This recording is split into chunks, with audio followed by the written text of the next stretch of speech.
ఆఖరి call. Lift కాలేదు. రాత్రి 1:47 అతని ఫోన్లో ఒక నెంబర్ డయల్ అవుతోంది. అమ్మ అని సేవ్ చేసిన నెంబర్ 3 సార్లు రింగ్ అయింది. లిఫ్ట్ కాలేదు. అతను మెల్లగా నవ్వుకున్నాడు. పాపం నిద్రలో ఉంటుంది. కానీ అతనికి తెలీదు అది తన జీవితంలో చివరి కాల్ అని. మంచు కురుస్తోంది. చలి గాలిలో అతని చేతులు వణుకుతున్నాయి. కానీ గన్ మాత్రం గట్టిగా పట్టుకున్నాడు. తన జేబులోంచి ఒక చిన్న కాగితం తీసుకున్నాడు.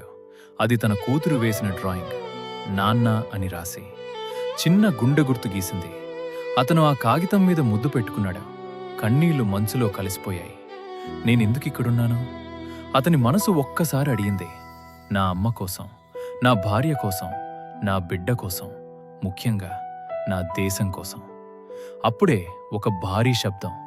గాలి గట్టిగా వీసింది. అతను నేలపై పడిపోయాడు. చుట్టూ పొగ, గన్ శబ్దాలు, అరుపులు. అతని చెవుల్లో మాత్రం ఒకే శబ్దం వినిపించింది, నాన్న. అతని చేతులు నెమ్మదిగా బలహీనపడ్డాయి. కాని ఆ డ్రాయింగ్ను మాత్రం వదల్లేదు. నువ్వు నన్ను మిస్ అవుతావా? అతను తనలోనే అడిగాడు. లేదా నన్ను హీరోగా గుర్తుపెట్టుకుంటావా? చివరి క్షణంలో అతని కళ్ళ ముందు 3 ముఖాలు కనిపించాయి. అమ్మ, భార్య, చిన్న బిడ్డ. అమ్మా, నేను చిన్నప్పుడు పడిపోయినప్పుడు నువ్వు లేపావు కదా. ఈసారి నేనే లేచుకోలేకపోతున్నాను. ప్రియమైనా, నువ్వు ఎప్పుడూ స్ట్రాంగ్గా ఉండు అన్నావు. కానీ నువ్వు లేకుండా ఎలా స్ట్రాంగ్గా ఉండగలవు? బంగారం, నీ మొదటి స్కూల్ డేకి నేను రాలేకపోయాను. నీ పెళ్లి రోజుకు కూడా రాలేనేమో. అతని కళ్ళు నెమ్మదిగా మూసుకుపోతున్నాయి. చివరిసారి ఆకాశం వైపు చూసి, నా దేశం సేఫ్గా ఉంటే నేను లేనప్పటికీ పర్వాలేదు. కొన్ని గంటల తర్వాత అదే ఫోన్ మళ్లీ మోగింది. ఈసారి అమ్మ కాల్ చేస్తోంది. కానీ లిఫ్ట్ చేయడానికి అతను లేడు. ఆ ఇంట్లో అమ్మ చేతులు వణికాయి. ఎందుకు కాల్ చేయడం లేదు? ఈయన ఏడ్చింది. భార్య ఫోన్ పట్టుకుని కూర్చుంది. చివరి మెసేజ్ చూసింది, టేక్ కేర్, అంతే. చిన్న బిడ్డ ఫోన్ స్క్రీన్ చూసి అడిగింది, అమ్మా, నాన్నెప్పుడొస్తాడు? ఆ ప్రశ్నకి సమాధానం చెప్పడానికి ఆమె గుండె చీలిపోయింది. ఒక సైనికుడు చనిపోతే ఒక దేశం కాపాడబడుతుంది. కానీ ఒక కుటుంబం శాశ్వతంగా పాడైపోతుంది.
ఆ రోజు ఒక కుటుంబం తమ ప్రాణాన్ని కోల్పోయింది.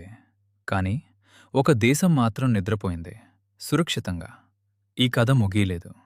ప్రతిరోజు ఎక్కడో ఒకచోట ఇలాగే ఇంకో సైనికుడు నిలబడి ఉన్నాడు, మన కోసం, మన భవిష్యత్తు కోసం.